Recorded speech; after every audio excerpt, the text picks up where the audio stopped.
Welcome to the Business Savages Show. We bring you real entrepreneurs and business leaders that have the grit to dominate. Featuring your host, Sarah Dixon. Hi, everyone. Thank you so much for tuning in to the Business Savages Show. I have Matthew from Infinity Roofing with me today. Hi, Matthew. Hi, Sarah. Thanks for having me today. Appreciate it. Absolutely. How's it going? Doing well. Enjoying my morning right now. Good. Wife is out. What? I said my wife is out. She's taking our son for a walk and then enjoying our morning. In the rain. In the rain, unfortunately. I had to get the house to yourself, right? Yes. You wouldn't hear me or anything in the background if my son was here. Hey, it might make a great show. We'll try without it. So, You know, the first one I did, my 7-year-old walked in on it. So why not? oh, perfect. There you go. Yeah, There's exactly. a celebrity shot right now. So, Right. Exactly. So I want to start with an icebreaker question. Okay. So if you could travel to one place on the planet, where would it be and why? Okay. So I would like to go to New Zealand. Oh, good one. Now, my dad would hate me for this, but he would also encourage the traveling part of it.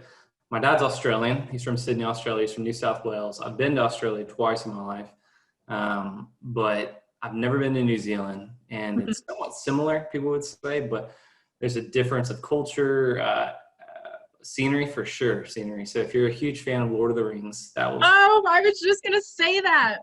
that's where it was filmed. And so a lot of the beautiful landscapes that you see in Lord of the Rings is in New Zealand. Yes. So I'm not an avid traveler, especially during this time, but places I would want to check off my bucket list would be definitely New Zealand for sure. For sure. I'm so glad you said that because no joke, like 2 days ago, my husband and I were looking at, there's like a 14-day tour you can do where it's like specifically Hobbit and Lord of the Rings.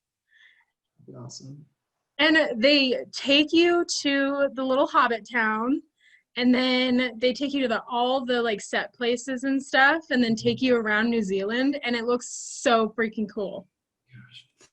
Yeah, I would love to have a house covered in grass as my own Hobbit home. That would be Right? amazing. I know. I think I would get bored of it after my head would keep hitting the ceiling and the low beams, but for the first day, it'd probably be very, very exciting. And then by the end of it, I would probably want to be like happy with my own, ceilings again. So Right? Exactly. Oh, that's so funny you said that. I love it. We are big Lord of the Rings and Hobbit fans. mm-hmm. So that's definitely one place where I would go to. Okay, so I want to talk about Infinity Roofing and who you are and how you got started. Okay. So you want to hear the whole background story? Okay. Sure. So a little background on me. I'm a Texas State grad. I graduated in 2015. I'm 29 years old. I had a degree in exercise, sports, and science with a coaching emphasis. And so I would be either your strength and conditioning coach and an anatomy teacher. So kind of going hand in hand. I graduated in 2015, started applying. During my 2015 grad year, that summer I was elected to go on to a mission trip to Athens, Greece through one of our ministries, and did that. And I lost a good amount of just time to interview and set up interviews for different school districts. And so I did what I could before the trip, and then I did what I could after coming back from the trip, and just wasn't successful. Couldn't get hired, lacked the experience. And my arguments was, you mix new culture with old culture, new ideologies with the old ideologies, and you have an amazing mix. And so they didn't agree because I guarantee if you go back to your school, I graduated in 2009. So if you go back to your school now, like elementary, middle school, or high school, it's going to look completely different from when you graduated, right? Oh, yeah. My perspective, they could care less about. So I stayed with my college job. And I was a bell captain for Embassy Suites in San Marcos. It was a big hotel that handled a lot of conventions. And so I dealt with a lot of customer service. And during that time, I just felt like I needed to leave. Making $7.25 an hour plus tips just wasn't suitable for college loans and, the hiccups of, car breaking down or whatever. And so started looking elsewhere. And I came across this Craigslist ad saying that there was roofing sales and project manager position open at this one company. And it was out in New Braunfels, and the name of the company, and you may have heard of these people, but they were called Bowtie Storm Restoration. It was my first company.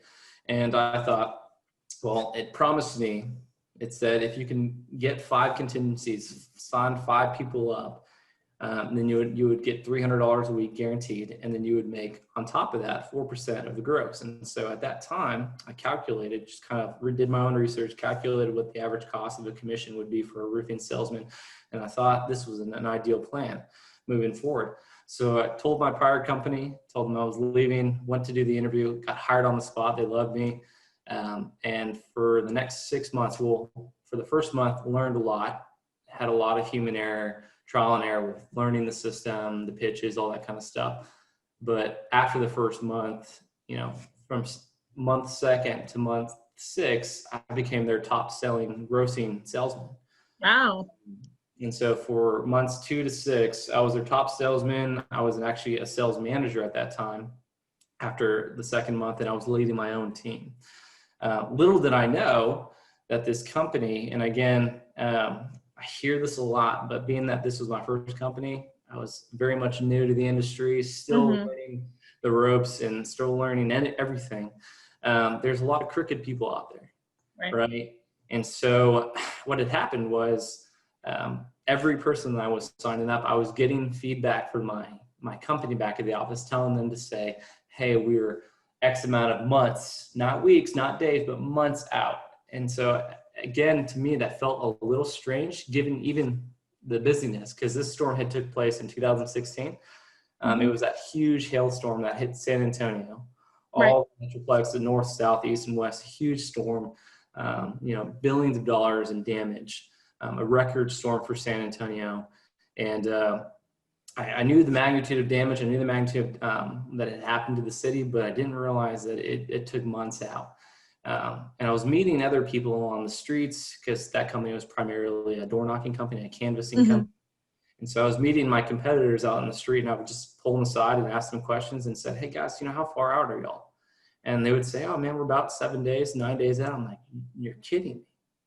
And these are, some of them were, veteran companies. Some of these were new companies. And I couldn't quite grasp why there was such a difference in time frame. And so I started realizing after a while that my boss, and I'm going to keep his name under wraps. I mean, y'all can do your research. Perfectly fine. I typically don't like saying companies, but you got to speak truth about something. And so I started realizing that this guy, the owner, would come in with like new Rolexes, a new boat, new trucks, new everything. And his mantra was like, man, you could have these nice things if you work hard, but then he was putting nothing back into the company. And so the money that we were receiving, and a lot of first year companies, second year companies, they run off of material deposits, right? From the homeowner, the first check from the insurance. And they would give it to them in order to start the job, the materials to be delivered. And then after the build is done, they pay the rest, right? Right. So we would use that money for upfront costs to get production going and materials delivered and ordered and all that kind of stuff. And even though we were using that money was now being dedicated or funded towards previous projects that we haven't yet collected on from, insurance. And I don't know if you've ever been through an insurance claim on your personal property, or if you've ever, spoken to someone about in this industry that I'm in. But insurance takes a heck of a long time. Yeah. And so I still have a job that I've roofed in 2019 and finished in November of 2019. So coming up on my year date of finishing, and I still haven't been paid on it. It's a huge tile bill that was nearly $200,000. It was in the Dominion of San Antonio that took place last year. Oh my gosh. Yeah. So, but that's fine. You kind of roll with it, but given that circumstance, they were having this money, leftover money from people, or new money being dedicated from new homeowners, new clients that they signed up, and they still haven't, they weren't able to keep up. Mm-hmm. Right. And so I felt discouraged because a lot of my payments were being withheld, saying we can't hold on. And I'm like, man, guys, I need to get paid on this. Right. Like, bills, this wasn't a part of our agreement. Like, what's going on? After, the first, 4 or 5 months, it was great, but then it started slowing down after 5 and 6 month. And I started realizing that. So I started doing research, and I was just worried for myself financially because I had bills, and I was doing well. I couldn't keep on this track very long, Mm-hmm.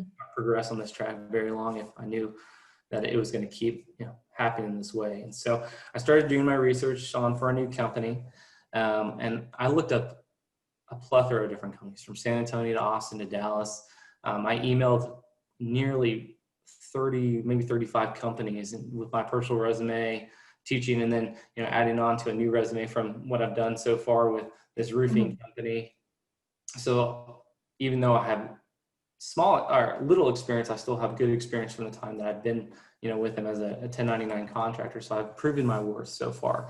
Yeah. And no one reached out to me. The only person that did reach out to me was a gentleman by the name of Mike Cannon. He is basically the general manager of Infinity Roofing and Siding, and he was the best man at my wedding. Mm-hmm. He's been with me since November of 2016. I remember him taking me out to lunch, and just big burly dude, huge beard, bald head guy, hunts a lot, just super friendly. But from afar, you're like, I don't want to mess with that guy. But just as soon as you start talking, you're like, this guy's not scary at all. They usually aren't. Yeah. So he's super cool guy, down to earth, loves his family, and just we hit it off really well. He's a chatter, man. Get him on the phone, you can't get him off. He'd say the same thing for me. But I remember him, just talking to me, and he's like, man, we want you to come over. What can we do to get you over? And I'm like, well, man, I've never done this before. I don't know what the implications are of, switching from one company to the next, like that. There's a good amount of jobs that I've had in my pipeline that haven't built out yet. I haven't collected on them. He's like, okay. And, I told him the situation I'm in, and he's like, I've never heard of that before. And I'm like, right. And so, we came up with a plan about slowly, moving over from one company to the next legally, so I would close out all my accounts, get them collected, do what's right by the company that I was with prior, and make sure that everything was a clean break. And then, give at that point, once everything has been severed, everything's been collected, everything's been paid out, then say, hey guys, I'm deciding to move on with another company. And so it didn't turn out that way. One of the guys in the company who was also, one of my friends, found out, and he leaked it, and it was a hard break.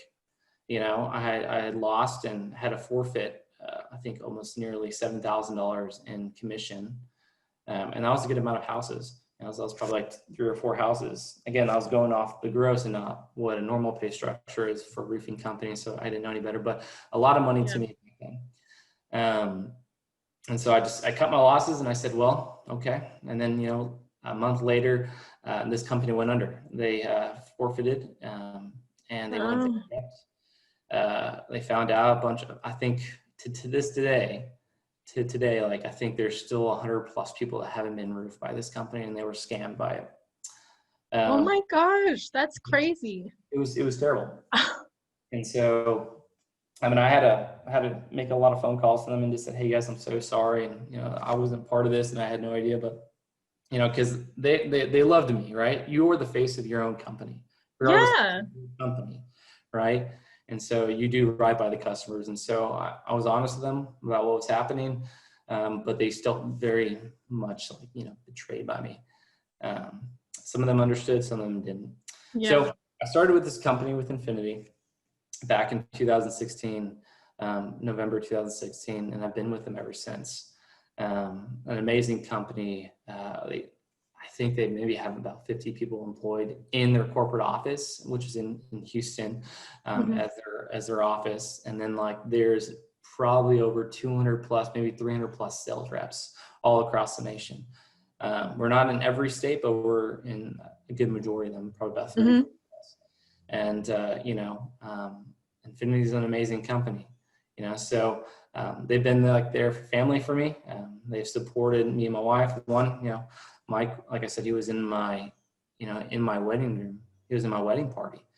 And so he was not only just my mentor, but also he's still a very close friend of mine today.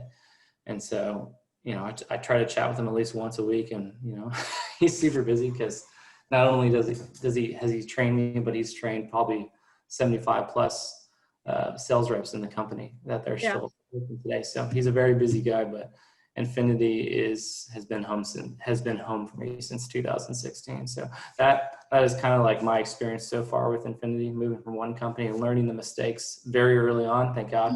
And then moving to a better company, a company that respects not only their homeowners, but the people that they value, that they bring on into their team. So yeah, absolutely. That's so crazy. And, good thing that you got out when you did. Sad that you had to, burn some bridges, but it's a good thing you got out when you did. And now you're at a great company and doing really well. That's awesome. You live and learn. Really, I learned early on. So, Yeah. Yeah. And what do you do specifically for Infinity? So at first, when I was first brought on in 2016, I had to learn the ropes again. And there was a lot more things to learn with Infinity. They were more hands-on with my involvement from A to Z with the homeowner. So my first company, I just, did the inspection, filed a claim with the homeowner, or they filed it, and I was with them assisting them during that claim process. And I met the adjuster out there, and that was it. Wasn't there for the build, didn't collect the checks, didn't do anything like that. But from, with Infinity, starting off, I've been a project manager, also doing sales, so like door knocking. Mm-hmm. And now today, I'm a regional project manager here for the Austin area. So my territory is San Antonio and Austin.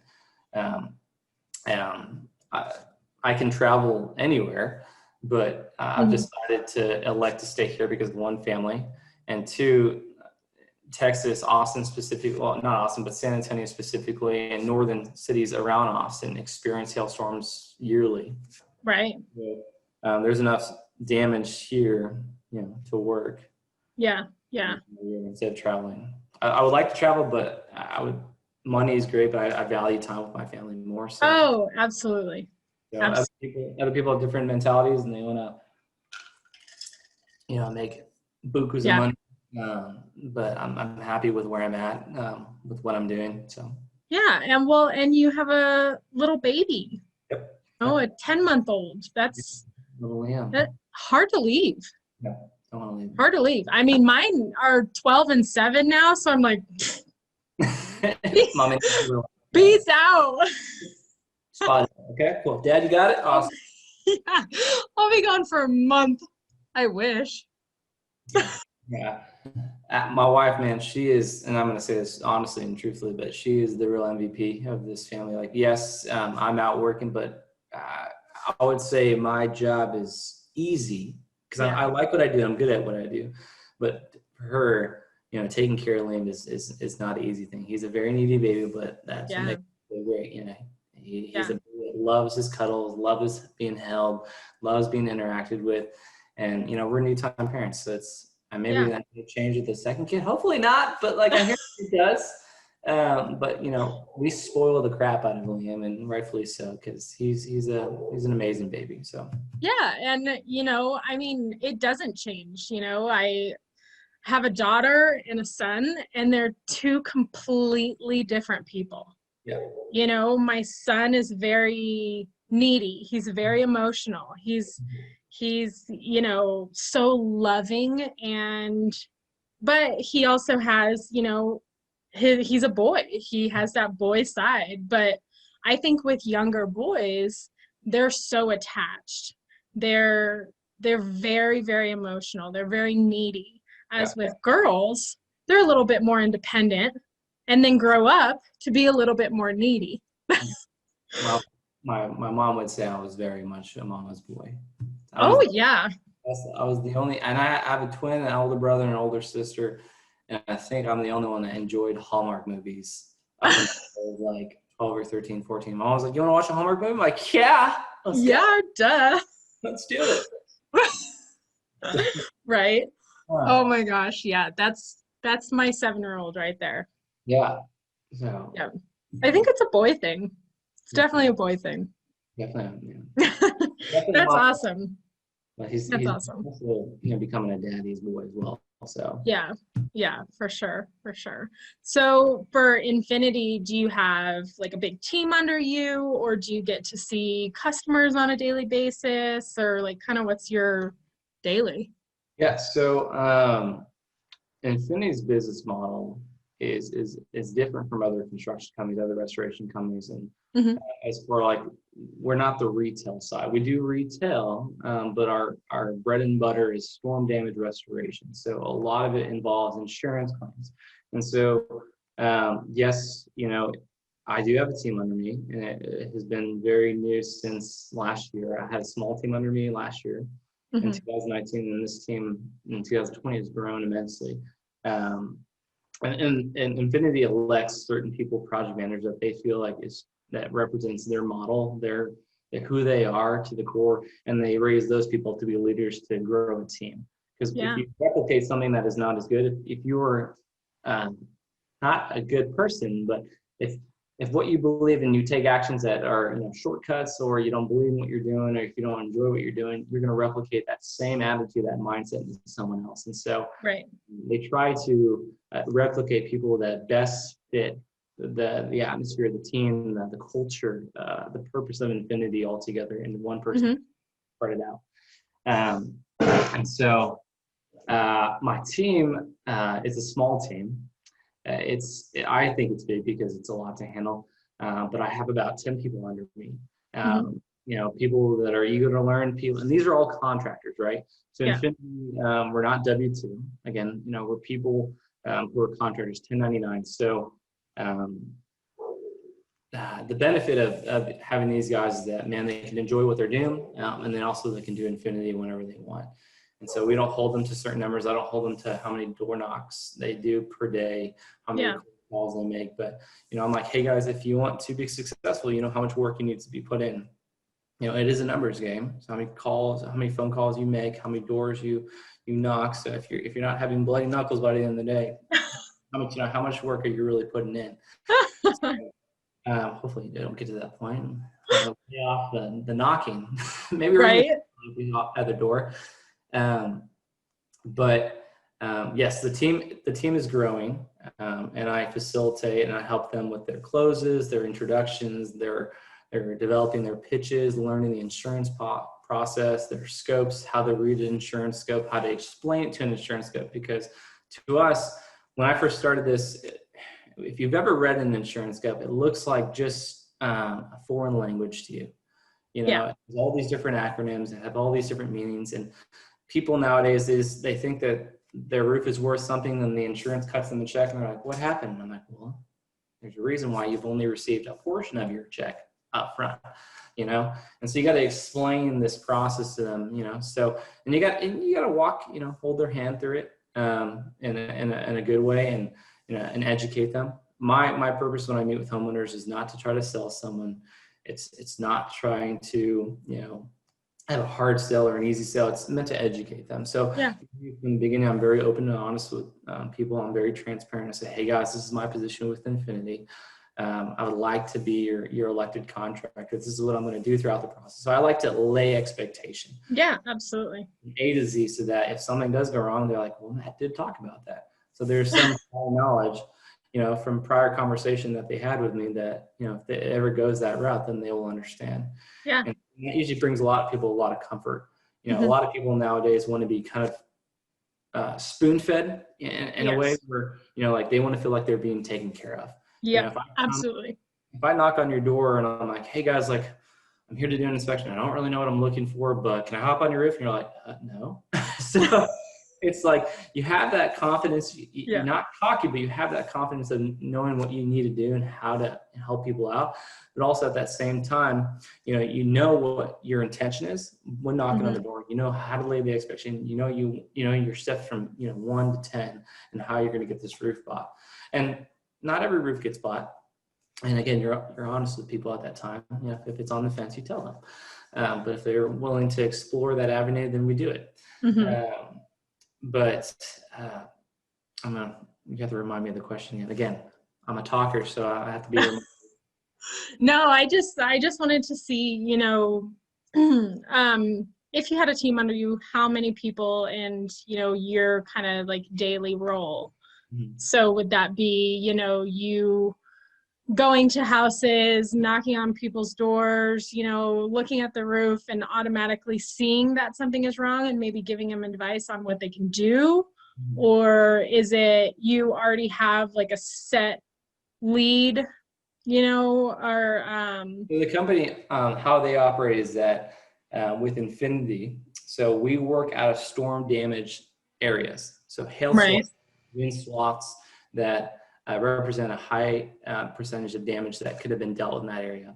For example, during our busy season, the areas that were damaged were San Antonio, Georgetown, Austin, Fredericksburg. And so wherever you feel most comfortable driving to, and within that hail swath, you would work that area. And so, if you ever have experienced a hailstorm at your house, typically if it's still within that day, early within that day after the storm had finished, probably within the next hour, you probably have people already canvassing and hitting your doors, say, hey guys, we just had a hailstorm, do you mind us providing an inspection? We're that type of people. We try to be first responders in a way that the people on the scene right away and door knockers, canvassers, whatever you want to call it, first responders. That's who we are. That is our base model of how Infinity generates income. Then there's the next level of property managers, realtors, sales agents, all that kind of stuff. But first and foremost, we like to be first hands on the scene as door knockers, meeting people. And educating who we are to them about and also about the damage that just happened. Yeah, so, absolutely.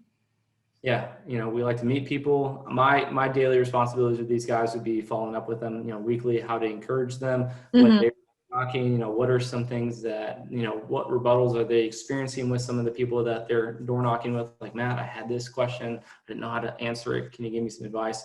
Or going out with them to the field and knocking a couple doors, helping develop their own pitch, their own sense of personality, bringing into the door knocking atmosphere when it comes to meeting people. Like, how do you change who you are? How do you fit to the audience that you are door knocking and delivering a pitch to? How do you cater your pitch to that specific type of audience? Right. So based on that, based on your business model, do you think that the pandemic has brought you challenges in how you guys do your business? And if it has, then what could those be? Yeah, I think with COVID-19, the coronavirus, it definitely has brought challenges.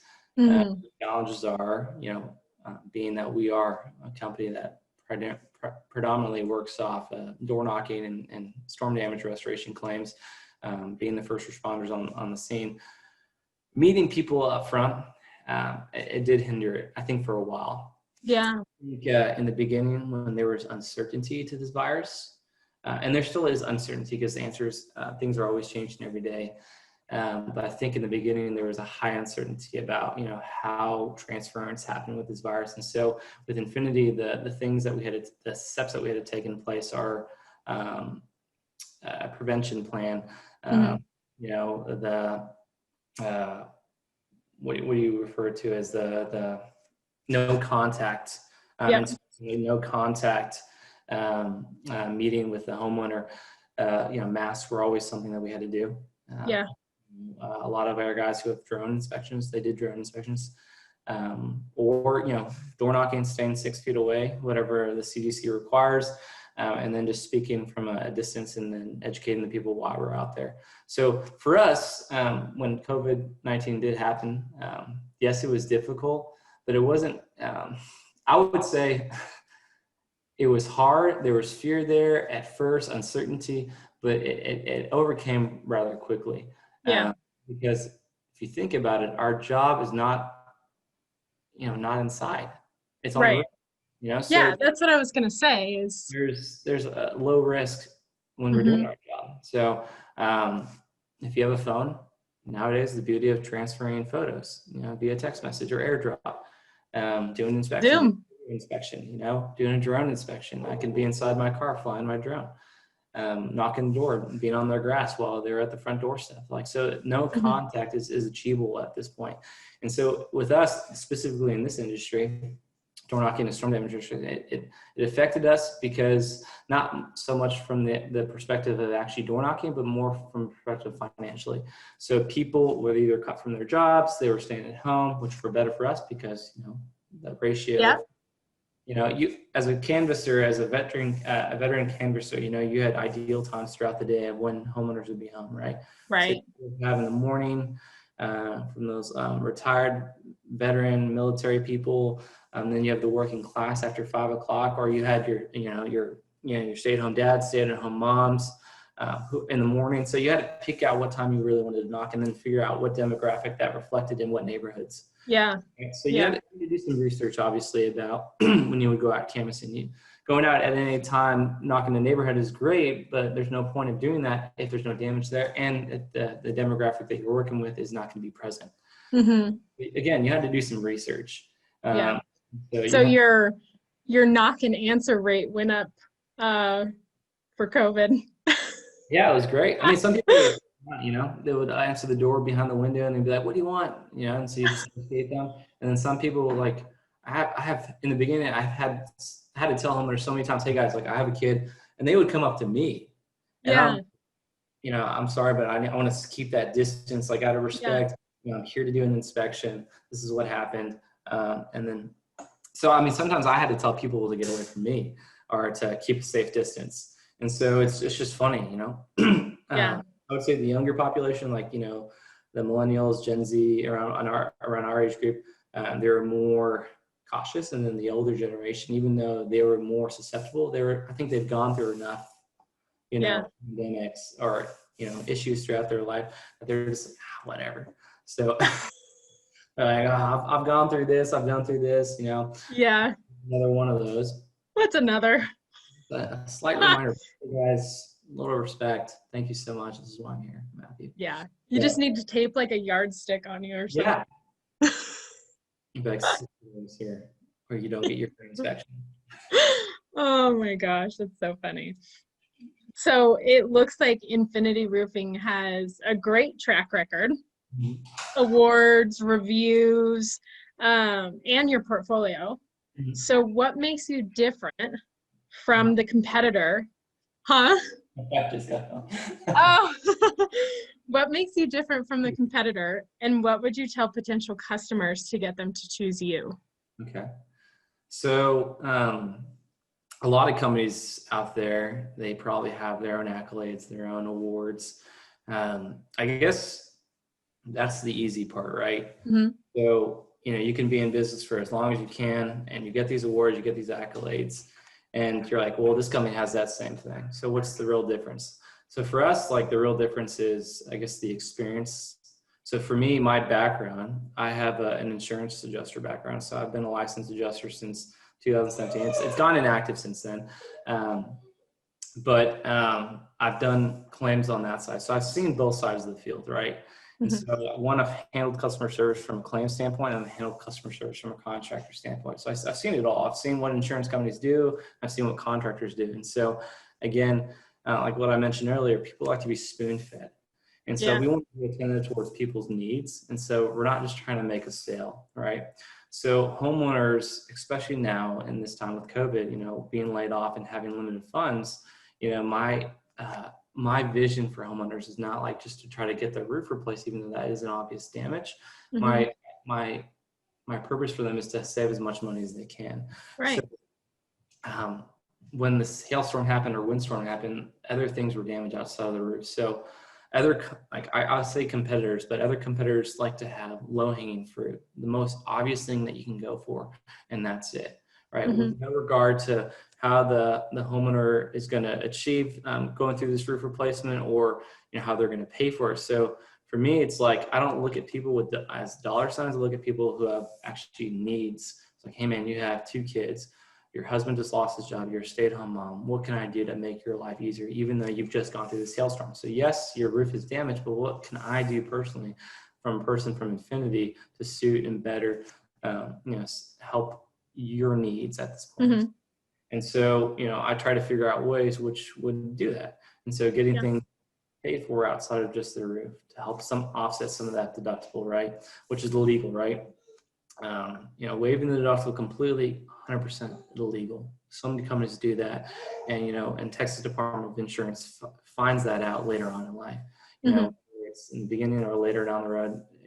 There's always a trail, a money trail, a paper trail leading up to whatever just happened, and that's not good. I like to sleep at night and be able to sleep with a good conscience. Yeah. Yeah. We're different in the fact that we actually care about people, and that sounds super like, oh, Matt, everybody cares, but we really do care. I think my wife can attest, and she wants to make a note, but there's been a couple of times, and we come from a family of believers. I would say Infinity has believers. I don't know if it's like a Christian company.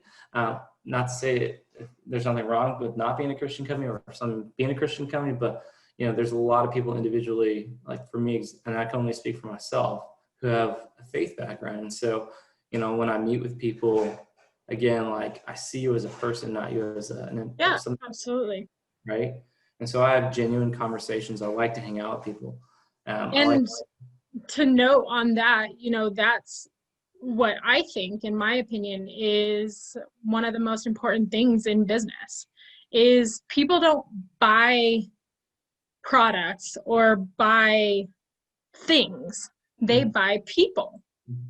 So if you come to their door and have a completely, I guess, monotone, just negative kind of attitude and just automatically try to sell them something, I'm not going to want to buy from you.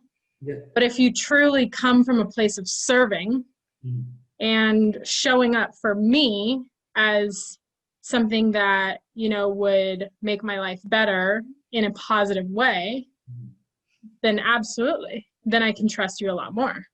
Yeah. This girl, No, you're good. You're good. Like I said, mine showed up the other day too. So it's fine. Yeah, I 100% agree with you. Yeah. In business, when we set meetings, Infinity, you kind of learn this as you go, but they do help you with this, at least from my mentor, Mike. He did it. Yeah. There he is. Hi, Liam. Hey there, man. Who is that? That's Sarah. He's like, I don't know who that lady is. Hi. There you go. Say good job, Daddy. Did you really? No? Okay. I'm just some weird lady on a screen. Yeah. I can actually, so my wife's not holding on now, but she can do it himself. Okay, well, let you get back to you. See, bye-bye. See you, Liam. Bye, Liam. But what I was saying is I think it's important to have a business-to-business mindset when talking to people, but when everything is all about business and there's no compassion, there's no concern, there's no genuine, interest in who they are, but you're only trying, there's only a means to an end where like they're, a paycheck for you, that they're a way for you to pay your mortgage or your car loan or your car note, your cell phone bill, and that's all they are to you, then that's all you're going to treat them as, And so, yes, that's important. You having livelihood and living, but there's a lot of people that I've walked away from people. One, if I didn't feel right about it. I've had customers, straight up ask me like, hey, can you do this for me? I'm like, no, man, I can't. Because one, that's against my moral code, and two, that's against the law. And so, they had this other person, I'm like, well, go with him, man. So I've turned away business for sure, when it comes to that. just because I know I don't want to put my name in jeopardy, and I don't want to, first of all, put Infinity's name in jeopardy because Right. it's a player. You know, they're an honest company, they're an amazing company, and they do right by people. And if you were to call their number right now, I bet, and acted like one of their customers, they would be able to say, "Man, Sarah, like, what's your address? We'll send someone out right away." You know, Yeah. They want to take care of you. Yeah. And so And their employees. yeah. And so I guess, I mean, that's the reason why we're different, you know. Awards, they can be obtained by any means, by any time frame. And they're great, and they look nice, and they mean a lot. And I guess they provide some security and you know, comfort that, you know, you're a company that knows what you're doing. But again, at the end of the day, I've come across huge GCs, and again, I'm not going to name them, that we've actually had to fix their mistakes.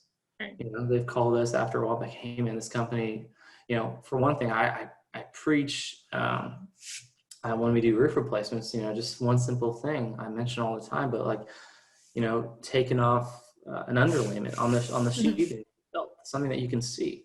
A lot of times companies will refelt the roof because, one, it's a little bit cheaper for the laborers, so they don't have to pay them as much, but then also it doesn't provide an opportunity for the homeowner to feel comfortable that the decking's in good shape, you know. So who knows what problem areas. And I've had that happen with a company that I did know and that he owns. You know, again, this is kind of the transition. Like, he did that on one complex, and I knew about it because we were friends in the industry. Right? We talked about, you know, our sales. You know, we like to brag and, you know, have, you know, locker room talk, and, you know, in a good way. But like, you know, "Hey man, how's your business doing? How are you taking off? And, you know, what are you doing? Where are you knocking? You know, is it going well?" And so, "Man, I just did this," and he would tell me certain things, and I'm like, and this was in the very beginning when I was still learning, you know, with Infinity. And I was like, "Man, that doesn't sound right." And he's like, "Oh man, I don't have to pay this guy as much." And I'm like, but what happens, or what if, you know? Yeah. You know, and then I reached out, introduced myself to the property management company, and you know, they were like, "Man, yeah, we just replaced this roof and we're still having leaks." And I'm like, "It's a new roof and you're still having leaks. What's the issue?" I knew the issue. I didn't want to say, because I didn't want to bring that guy into like red flag zone. So, you know, you hear it all and you see it all. You know, Yeah. I would love to have done and just, you know, told her, but, you know, I didn't want to. It wasn't my place, you know. Yeah. No, I totally get that.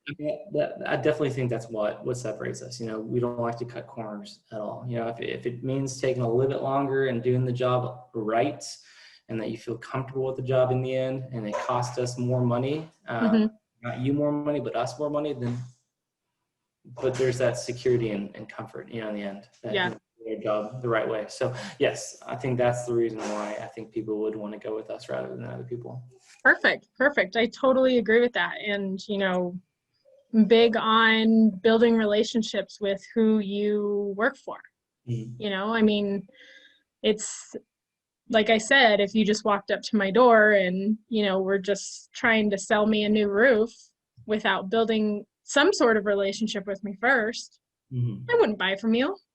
Yeah. You know, so it's definitely relationship building, being honest, you know, showing up in the way that your company has promised to show up, and serving your customers with best possible, you know, project or, you know, roof or whatever it may be. Yeah. So, yeah. So we're almost out of time here. We have about 4 minutes left.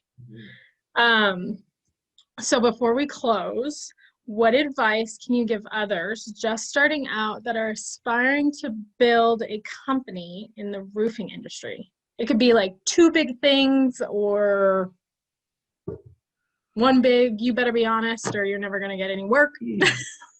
Well, I think I said it earlier. I think so, and it goes along with reviews. I think if you're starting the company and you're starting out and going on for yourself at one point, and you build a company, I think reviews are a huge thing. So with common reviews and doing projects and asking for reviews, I think putting and delivering an amazing job for that customer, no matter if it's an apartment complex or if it's, you know, your grandma who owns a 800 square foot home or a 1,200 square foot home, and you make $500 on it or make $1,000 in profit on it, or you have an apartment complex and you're making $60,000. I don't care who it is. I don't care who the client is, how much money you're making. I think if you treat them with the same goal in mind that you want to treat anybody, and it goes back to like that golden rule, or you treat everybody how you would want to be treated. And you have that mindset throughout your entire business, and that you're not money hungry. Money is a byproduct with anything that you do in business, and that will come in time, and that will grow in time, and that'll be good. But I think if your foundation, your ideals, your who you are as a person, as a company, is reflected in that in the beginning, as if you want to care for people and that's your main concern, then money will happen. Money will, Absolutely. Take your time, spend time with people. People are memorable. And I talk to so many people. I'm like, man, who was your last person who did your roof? And like, I don't know his name, and I don't know the name of his company. When I hear that, it just means that they were just another sales rep. Yeah. I can guarantee you most of the people I've done roofs with, most people, and I would say within the past 2 years, not when I first started, because like I said, I've learned since then, but yeah, these 2 years, I would say anybody that I've done a roof with, they probably remember my name and probably remember a company. absolutely. Than any other person. And it's because like my goal in mind is to build a relationship with them. Yeah. You are a person, I'm a person. And so that's my ultimate goal. So to know who you are, what I can do to help you meet your needs and set those expectations. And then from there, everything will grow. And so money will happen, but that's not my concern right now. So my concern is what how do I roof your roof with you being a new mom and having a kid? How can I plan my schedule around you so that you can have your brother or sister take care of your son at that time so that he's not disrupted, right? Absolutely. How do I plan my life around you to make you my number one priority? Because again, your roof's going to go on if it's with me or with another person, but I'd rather be with you, but I want to take care of you. Yeah, absolutely. I don't have any concerns. So people first, money second, people first and the money will come. So yeah, for sure. I love it. Good. And how can people find Infinity Roofing? You can find us on Google. You can find my personal Facebook page. My @ sign is Friendly Neighborhood Roofer, like Spider-Man, Friendly Neighborhood Spider-Man. Love it. Google, Yelp, you can find us anywhere. We're big. Instagram. Perfect. We're on all social media platforms. So perfect. Awesome. I appreciate it so much. Don't hang up on me yet, but I appreciate it so much. And thank you so much for being on our show. And I had such a good time talking to you. Yeah, it was good. I enjoyed it. Yeah, absolutely. Thank you so much for everyone watching, and see us next time. Bye, Matthew. Bye.